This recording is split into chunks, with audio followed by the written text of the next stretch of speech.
Pardon? Yeah, okay. Anyway, it was maybe the most powerful longhouse service that I've been to. I complimented Soy because he's almost as old as I am. And I said, God, you drummed for 3.5 hours. He said, yeah, but I had to eat some really bad at the end. Anyway, there were in all, I think, 8 or 9 different people that drummed. There were drummers from Umatilla, from Lapwai, from Colville, and from Warm Springs. And then we had a meal, and so it was 3.5 hour service, and then it took them about an hour. We had to have some meal songs, and then it took them about an hour to get the food out on the table, one at a time. Sam and Jim, you would have. We started with salmon, then we had lamprey, then we had venison, then we had camas, and they had roots that I'd never heard of, and then topping it off with chokecherries and huckleberries, and then apple pie, indigenous apple pie. Anyway, somebody was asking a question. When the longhouse services at the homeland, the longhouse services, the times and their occurrence is determined by the longhouse elders. So the longhouse elders from Umatilla, from Lapwai, and from Colville kind of divided up amongst themselves. Almost always Colville takes October, okay? And there's at least one a quarter. And Homeland just scheduled it. I'm going off the Homeland Board, but we never determine what happens with the longhouse services. The elders work that out amongst themselves. So, but we'll know, they'll tell us when there's going to be a service. You are completely welcome to attend a longhouse service. You don't have to be indigenous. In fact, one time I was thinking about the time that Armin Minthorn was leading the service, and we had, where were they from? From Korea, Ralph? We had these indigenous people from Korea there. I think they were wild tribal people from Korea, and they had their costumes on and stuff. And Armin said, "Come on up and sing for us and dance for us," and they did. And he said, "If there are any Baptists or Buddhists out there that want to talk, come on up." You know, it's a little more open than probably your traditional services. Most of us are. Anyway. And how many were able to go to the presentation on language Saturday night? Did you like it? Yeah. So we're going to try to get more of them.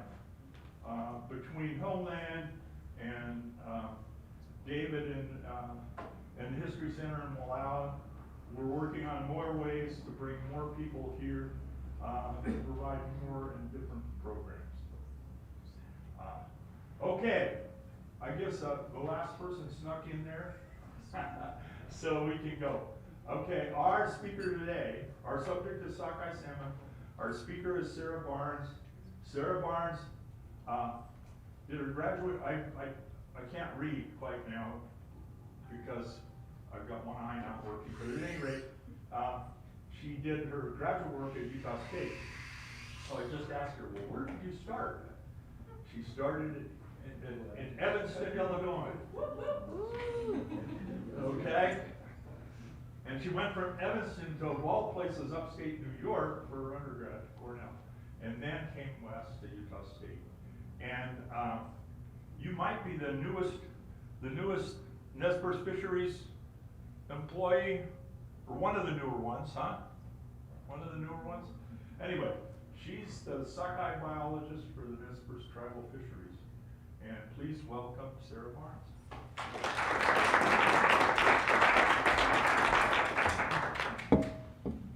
Okay. Can everyone hear me? Cool. Okay. So thanks, Rich, for that introduction. So like Rich mentioned, my name is Sarah Barnes.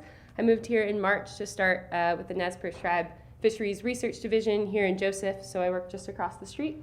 And my focus is really on research pertaining to Wallowa Lake, and more specifically supporting our efforts at sockeye reintroduction here in Wallowa Valley. So for this talk, I'm going to kind of start with the history of sockeye within the valley, and then transition to talk about what we're doing now to try to bring them back.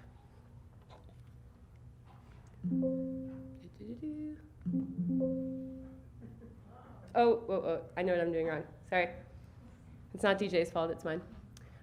Okay, so I want to start this talk off really broadly, and I'm sure a lot of you know this. A lot of you are probably pretty well versed on the history of Wallowa County and Wallowa Valley, but this word Wallowa comes from a Nez Perce word that refers to this tied fish trap or tied tripod within a fish trap.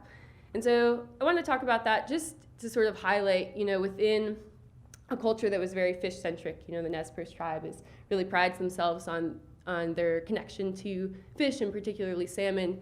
This place was particularly noted for its abundance of fish resources, and a big part of that was sockeye.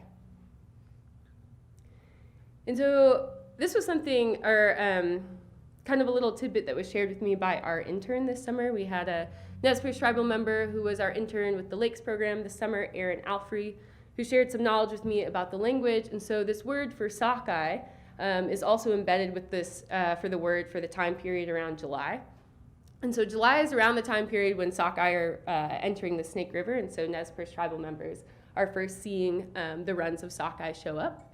And so I think that's really interesting just because the importance of sockeye is really embedded in this language, so much so that this entire time period is really defined by the return of sockeye.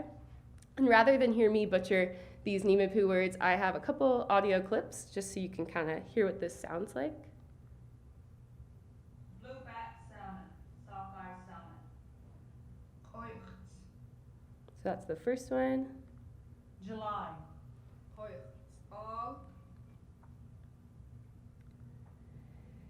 And so, of course, we don't really have any research from before sockeye were extirpated on the numbers of fish that were coming back when it was principally Nez Perce tribal folks that were fishing for salmon. But we do have some of this traditional ecological knowledge and anecdotes from this time period that I am going to read to you to kind of give you an idea of what these runs would have looked like.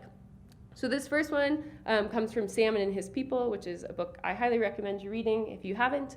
And this is Rod Wheeler, who's a Nez Perce tribal member. He notes, "The fish sockeye were so plentiful at Lake Wallowa that the fish would tickle the women's feet as they were trying to collect them."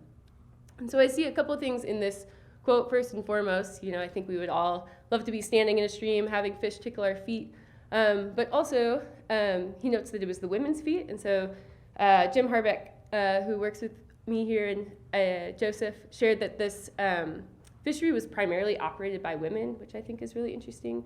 We're not exactly sure why that is, but women were the primary people fishing for sockeye. And we think that they mostly fished for them with dip nets, but they would also spearfish and use hook and line, and potentially some other methods that weren't documented. This second quote, I think, helps broaden our, understanding of how Nez Perce tribal members were fishing for salmon, or for sockeye. And so we think a lot of the fishing happened at the foot of the lake, based on some place names and just, anecdotes and observations. But they also would fish for sockeye throughout this migration corridor. So this quote comes from William Douglas. He remarks, "Bob Bowman, who was a storyteller, told a story about a lady who was fishing for red sides in the Wallowa River. In a little while, so many red sides swam up the river that they knocked her down. Those fish would have drowned her, but for me." So once again, just noting like the sheer abundance of these fish that were coming back to this valley.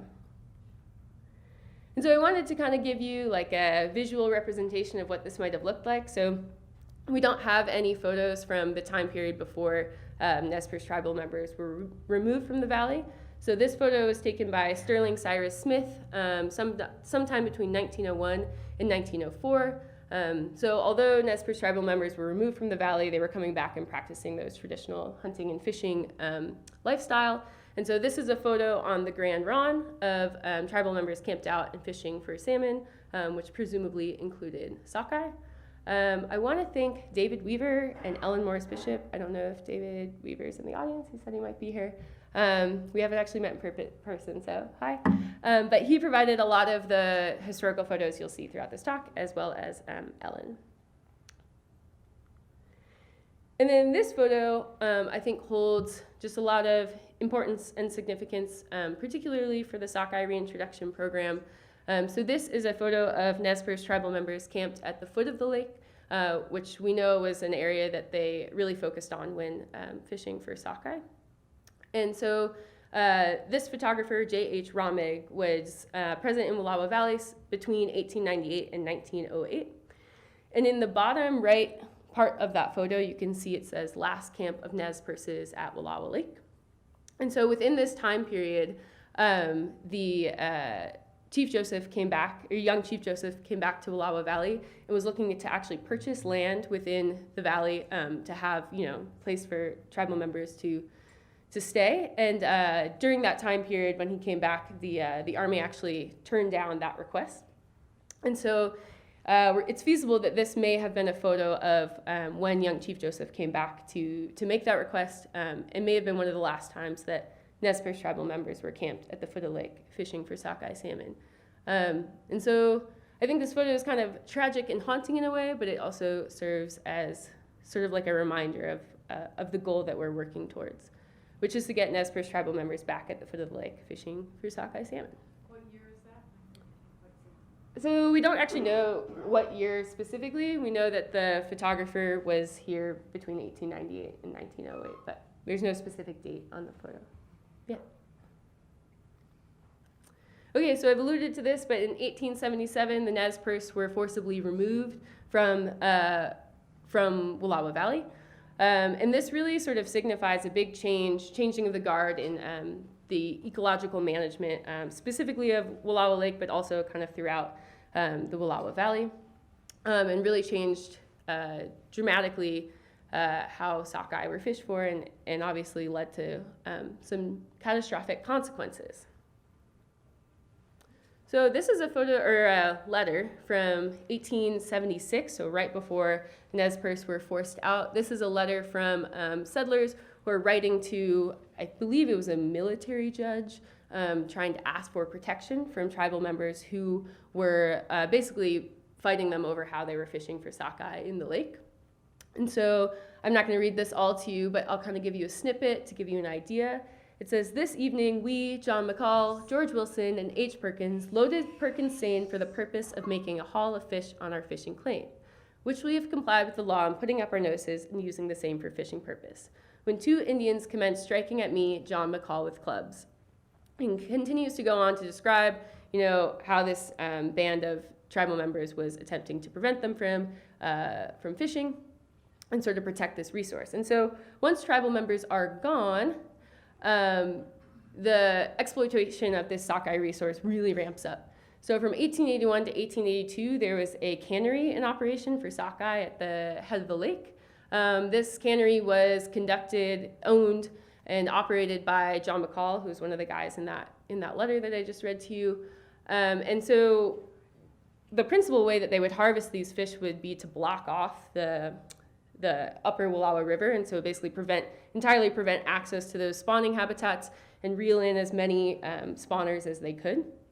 And so, as most of us know now, having 0 fish go up to access their spawning grounds is not exactly sustainable. While this is going on, there's really unchecked harvest of salmon in general throughout that migration corridor, so from the Columbia all the way back up to Wallowa Lake. So sockeye are kind of getting hammered, throughout their migration home.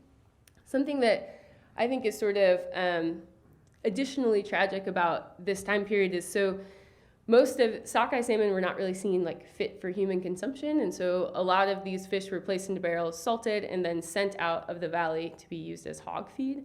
And so this cannery shut down, one, because the sockeye populations were declining, and so there just wasn't as much resource, but also because it wasn't really economically feasible. The price of sockeye was not high enough to offset the cost of shipping.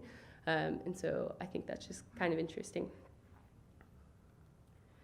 Is it- Where it was at the end of the lake? Where I have a photo I'll show at the end of, David sent me of the plat map. A photo of where the building was? Where the cannery was. Yep, yeah, I can show that to you at the, yeah. This is a report from an Army general who was stationed here at Wallowa Lake. He wrote this report, I believe, to his higher-ups. It's housed in the Army National Museum. And he writes about sort of like the ecology and biology of fish at Wallowa Lake, which is pretty interesting. But he also wrote about the differences in the fishing practices between the settlers and the natives who were still, returning to Wallowa Valley to practice those traditional hunting and fishing rights. And so in relation to settler fishing practices, he writes, 4 fisheries had been in operation, and these had put up about 20,000 pounds of fish. I believe 2 or 3 years ago, it had been the practice to obstruct the entrances to the small streams at the head of the lake, like I just described to you all.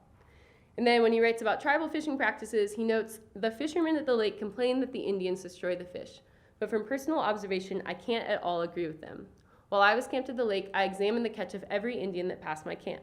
Each one had from 6 to 12 fish tied on his horse. And I found that there was about 1 female to 10 males, and most of these were spent fish which had already spawned. These Indians appreciated the fact that it would not do to catch too many females. At any rate, they told me that as a rule, they let the females go, and this is a good deal more than most of our white fishermen are willing to do. So a pretty stark contrast, obviously, in these fishing practices, one being fairly unsustainable and really putting a big dent in this sockeye population. And so, there's a pretty dramatic decline in sockeye populations starting from when that cannery begins and then just continuing on. And so this started to concern state officials and sort of the predecessor to what we have today, Oregon Department of Fish and Wildlife. They became concerned about these declines in populations, and so they wanted to do something. And so from 1901 to 1902, there was a fish weir. So you can see in this photo on the right, you can see that weir with the tripods where they would collect broodstock of all salmon, but including sockeye, and take them out of the river and then spawn them. And so basically they would kill the broodstock, take out the eggs and the milk, mix those together, and then immediately put those back in the river. And so for some Pacific salmon, this may have worked. Some of those eggs may have survived, but at the time, they didn't really understand the unique life history of sockeye. So sockeye have a lake obligate part of their life history. They home in on these natal lakes and come back, and this is where they rear and grow, and that has to do with kind of their specialized feeding behavior. They need the food resources that really can only exist in the lake. And so I read there was about 8.75 million eggs in this first attempt, and we think it's highly unlikely that any of those survived, just given on how they were handled. This is another photo of that trap from the Grand Ronde, and I think this is just really interesting. It kind of shows the complex nature of this history. So on the left, we have settlers, and then on the right, you can see indigenous folks hanging out on that fish trap. And so David shared this anecdote with me that they would take the broodstock out and then they would distribute them to people who were there for food. And so that included settlers and tribal members, which I just think is interesting. And so the trap on the Grand Ronde kept getting blown out. And so in 1903, they moved that trap up to the Wallowa River. You can see once again, they've created an impassable barrier for fish here. They would kind of do the same thing, trap those fish, take seines sometimes out in front of the trap and pull in as many spawners as they could. And then they would bring them into a hatchery, mix them up, and then usually put them immediately back into the river. And so this is the Wallowa Fish Hatchery that was built, I believe, in like 1908. It's not, the photo's taken in 1912, but I think it was built a little bit before that. And so eventually around 1914, local fishermen, even game wardens, state officials became pretty alarmed with the lack of fish that were upstream. And they started to look at this trap as an issue. And so by 1914, half of the kind of dam weir structure that was being used for this hatchery was blown up. And then by 1924, the entire thing was blown up by an amalgamation of groups. So while this is going on, development of Wallowa Lake is beginning. So I don't have a photo of this, but in like 1890-ish, the first diversion ditches were built off of the outlet of Wallowa Lake. And obviously, you know, agriculture is becoming a bigger economy in the valley, and so there's a desire to be able to manage and store this water. So in 1890, we have diversion ditches being built. 1905, the first dam structure was constructed on the lake. This was just a wooden dam structure. People debate whether this was a full or complete passage barrier to fish. It certainly didn't help. In 1908, I find this to be really interesting. So they built fish screens on the back of that original wooden dam structure. And that they hoped to serve two purposes. So the first one was to keep fish out of those diversion ditches, right? So presumably there were fish out migrating at a time. There were probably sockeye out migrating from the lake, clogging up those ditches. It was a real hassle. So that's why they built these fish rack principally. And then I think an additional purpose was to try to keep fish in the lake and available to sport anglers, which, knowing what we know now and how fish, you know, need to access different habitats at different times of their life history, this definitely had a detrimental effect on fish in Wallowa Lake. So then in 1916, they increased the height of the Wallowa Lake Dam, again, to just increase storage capacity. In 1923, they do it again, and then they reinforce it with concrete. And it's been increased in height again in 1929, and then there's been some reinforcements done in like 2002, right, Jim? 2002 or 2006? Yeah, 2006. But this is largely the dam that we have today, what was constructed in 1923 to 1929. So a lot of people debate, you know, what exactly extirpated sockeye out of Wallowa Lake. There's some debate over, you know, the last time a sockeye was seen in Wallowa River. I think some of those dates are confused because there were a couple reintroduction efforts actually in the 20s. Using Alaskan sockeye stocks that didn't take, probably because of the alteration of that ecosystem. And then I think there was also some confusion about the difference between kokanee and sockeye for a while. And so, you know, people debate if they were still around in the 20s and 30s. Most people agree that the canneries really took the biggest and largest cut. That over-harvest really kind of started that entire demise. And then, you know, for about 14, 15 years, there was a complete passage barrier somewhere along that migration route, and most of the broodstock were being taken out. And so that was probably the nail in the coffin. And then, you know, today, really the dam probably actually wasn't the biggest reason that sockeye were extirpated, but it serves as a large impediment to their reintroduction. And so once sockeye are extirpated, we really enter the sort of the era of kokanee, as I think of it, in Wallowa Lake. So this is a photo from the Wallowa County Chieftain in 1921 of some gentlemen with their catch of kokanee out of Wallowa Lake. Nothing particularly exciting happens in the kokanee fishery until about 1950, when the upper Wallowa River was channelized in an effort to mitigate flooding in Wallowa State Park. So what I mean when I say channelized is on the left, you can see this is kind of what we think of as like a natural braided stream where you have all these side channels and it meanders across this floodplain. And then on the right, people or, you know, departments of transportation or whoever would fill in some of those side channels and try to force the river to stay in one channel, which was much easier to manage. So they did that in the upper Wallowa River, which dramatically decreased the amount of spawning habitat available to these kokanee. And they saw a precipitous decline in the kokanee population. And then from 1956 to 1961, lake trout were being stocked into Wallowa Lake. And this is a non-native piscivorous predator. So what I mean when I say piscivorous, it's a fish that eats fish. And so these fish can really do a number on kokanee, which are, you know, a fish that schools out in the open water and is really available to them to eat.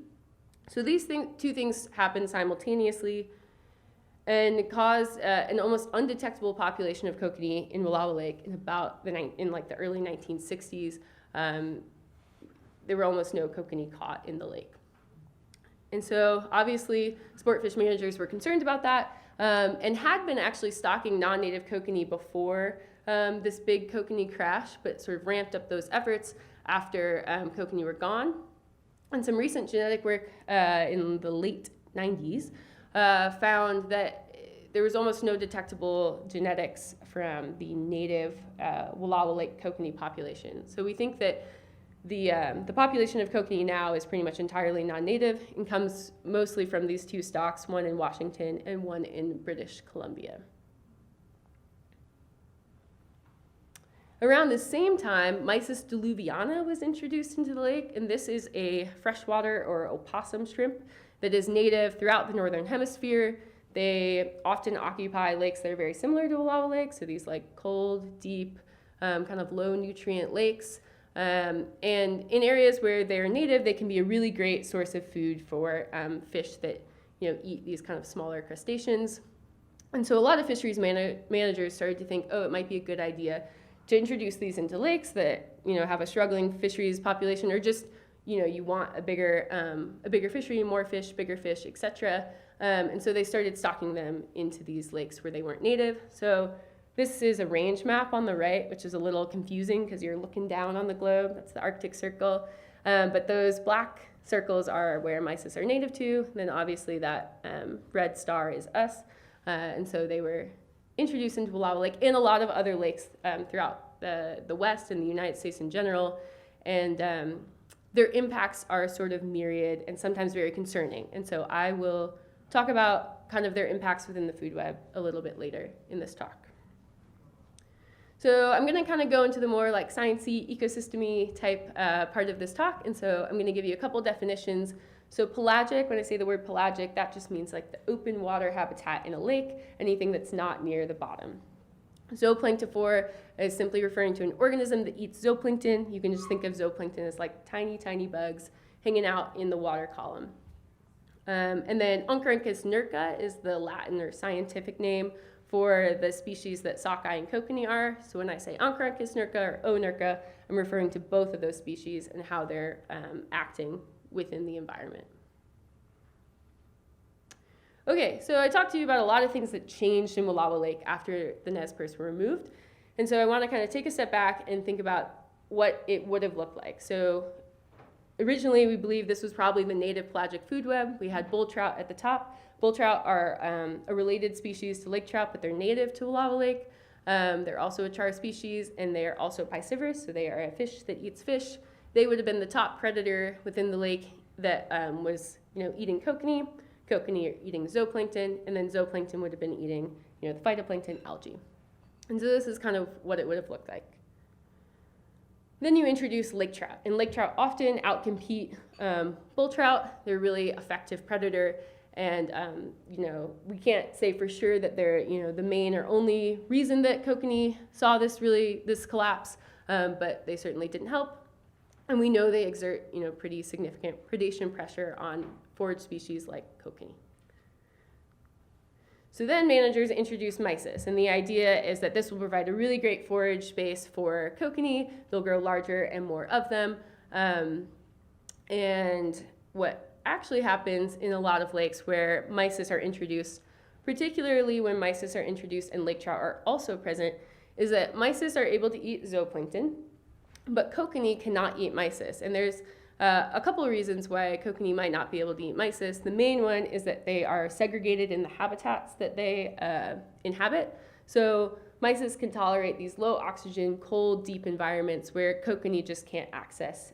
They don't have the tolerance to those physical conditions. And so, mysis are eating these zooplankton, but kokanee can't necessarily eat them. In some lakes, the kokanee have to grow to a certain size to be able to take advantage of mysis. And so they're just simply too large.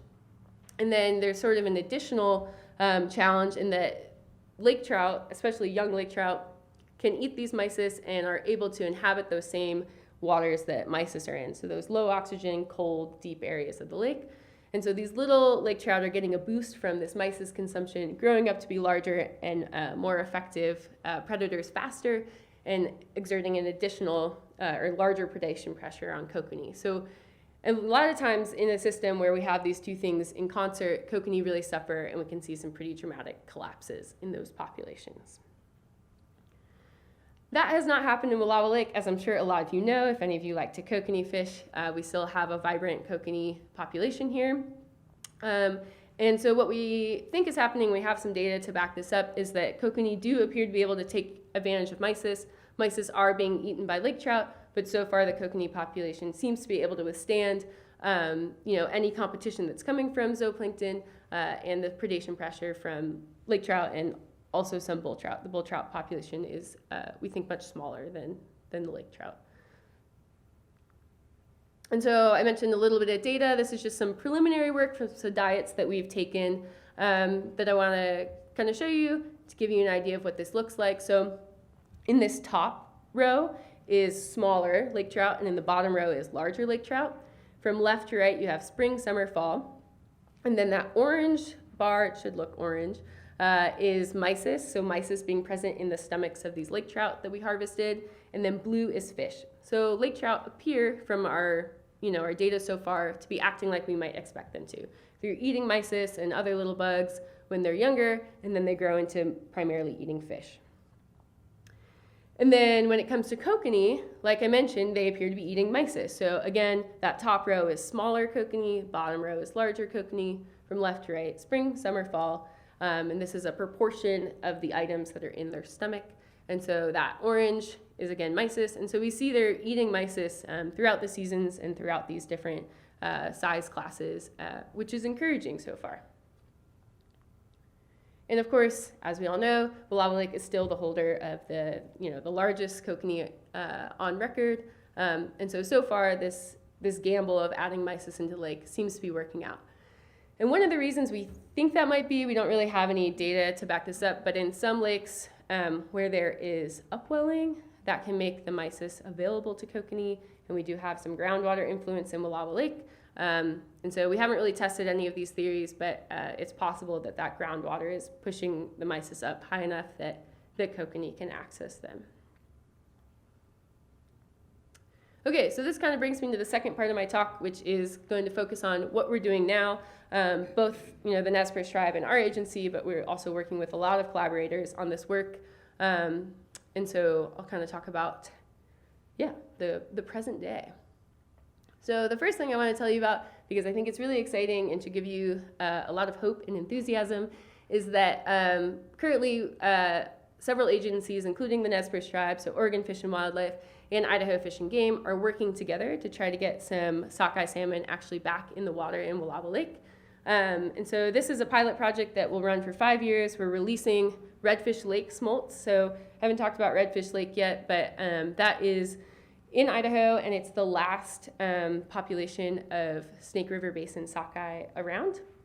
Wallowa Lake would have been a Snake River Basin sockeye, and hopefully will be again. And so Idaho Fish and Game is giving the eggs for this program from their Redfish Lake program. We're raising them up at the Bonneville hatchery, and the idea is that the Bonneville Dam is the first dam on the Columbia River. So when we release these smolts, they should return to Bonneville Dam. They won't have to, pass over all of these dams, which we know causes some mortality. And so ideally, we will be able to build up this brood stock and have, some genetics and some fish to work with. The returning adults will be split 50-50 between Idaho and Oregon. And so this spring in 2024, we released the first round of smolts from that project. So 47,188 smolts were released from Bonneville Dam.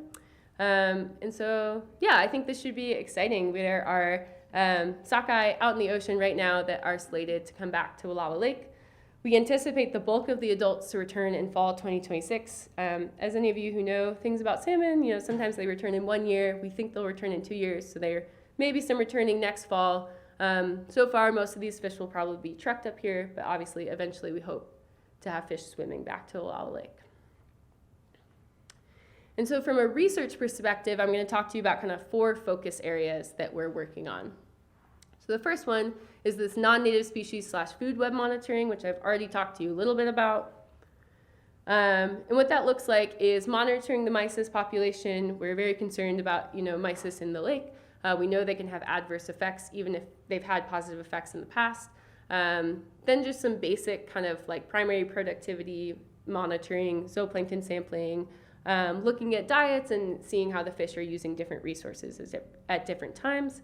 And then we also have some work planned to try to understand better how lake trout are operating in the lake and their just general behavior and ecology, because we think they probably play a big role in like controlling the abundance of kokanee. And then something I wanted to touch on, because I think this is a big concern of a lot of people in the community, and I think that really makes sense because we do have this kokanee fishery that people are really proud of, and they should be. It's a great fishery. Is this potential for competition or interaction between kokanee and sockeye? And I think one of the big places that they overlap is in that early life history when they're both feeding within the lake. And so they're both zooplanktivores, obviously, and they overlap during this kind of par-fry life stage, and then sockeye leave, and then kokanee are the only larger onurka left in the lake.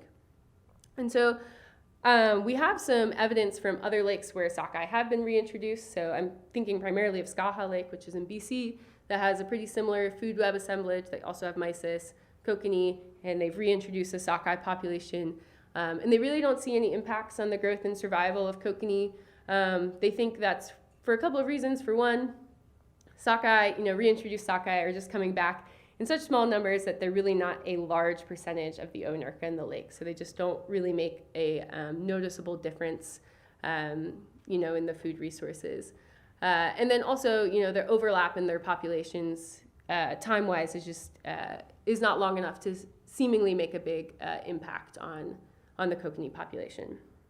And something that I think should be highlighted, though, is that in those lakes, especially where they have mysis, mysis continue to be the largest consumer of zooplankton within the lake. And so I think if we're going to focus our efforts anywhere, it's on how mysis are affecting this really critical resource of zooplankton. So the next thing is spawning habitat investigation, and this kind of goes along with this theme of how kokanee and sockeye will be interacting within the lake. And so sockeye are really amazing Pacific salmon. They can exhibit a lot of different life history strategies. They can spawn on shorelines in lakes, in rivers, at different times, in all kinds of environments. And so currently we're kind of interested in understanding the landscape of what kokanee are using within the lake, both spatially and temporally. So the river, we think they also use some shoreline spawning habitat, and what times they're using these different habitats. And then we think that the sockeye returning, these ones are from Redfish Lake. Redfish Lake fish typically spawn on like shallow, beachy shoals. And so we think that's what they'll key in on, but we don't know. It's a new fish in a new system. And so we're trying to understand the landscape of the kokanee now, and so we can understand how they're changing when sockeye are reintroduced.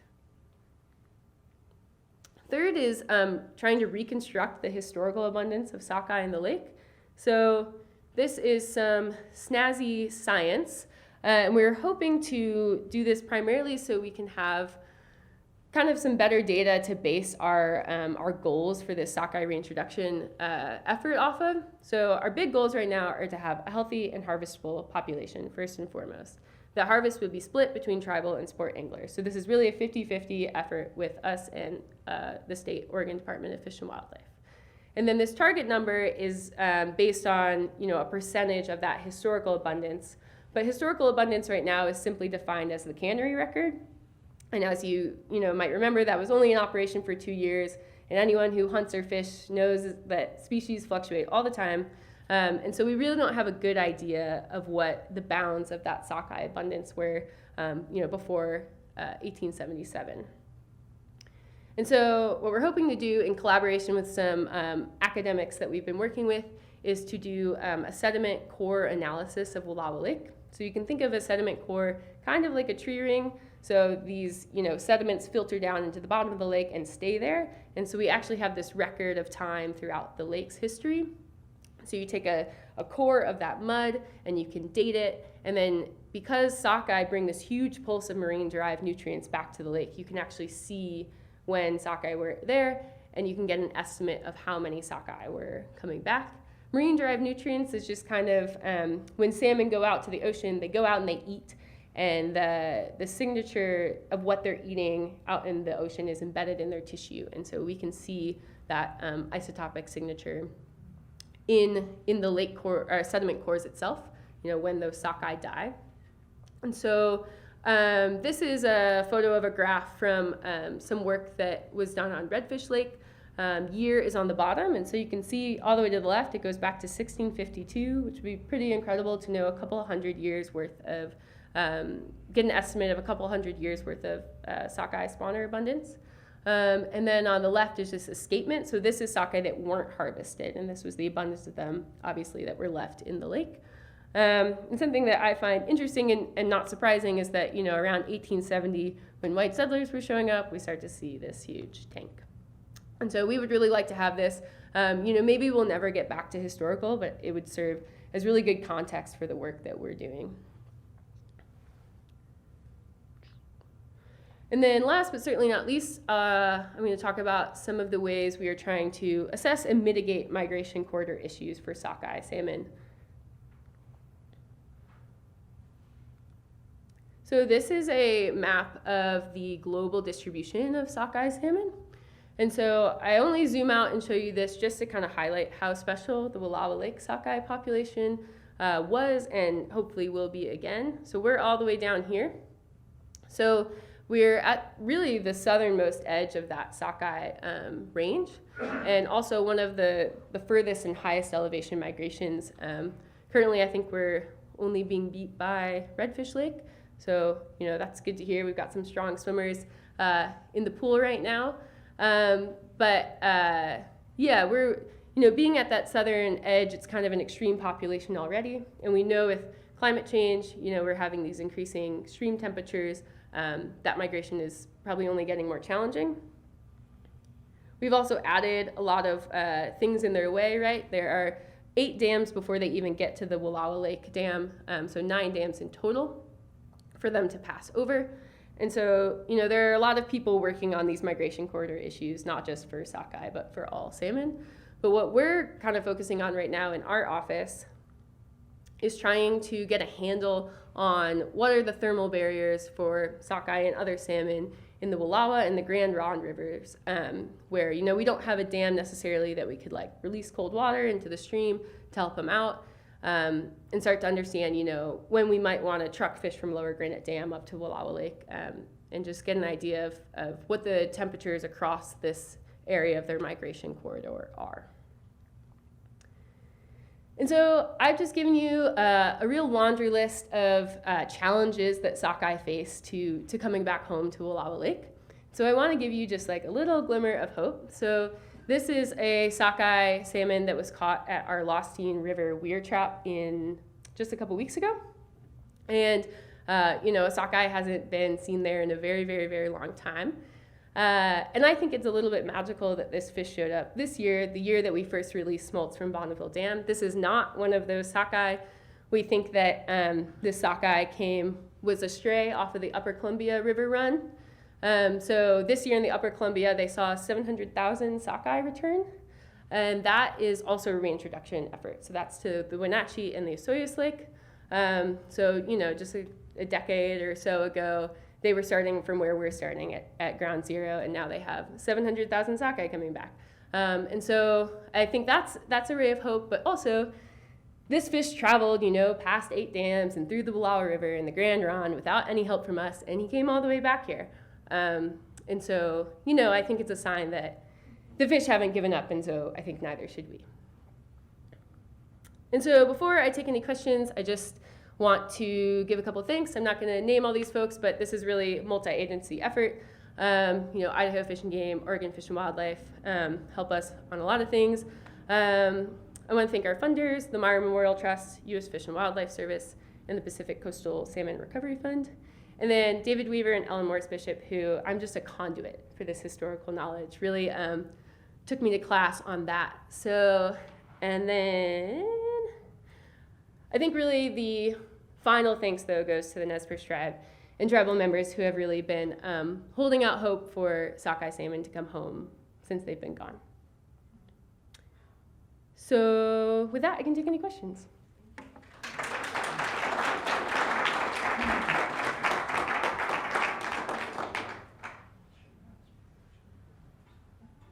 Yeah.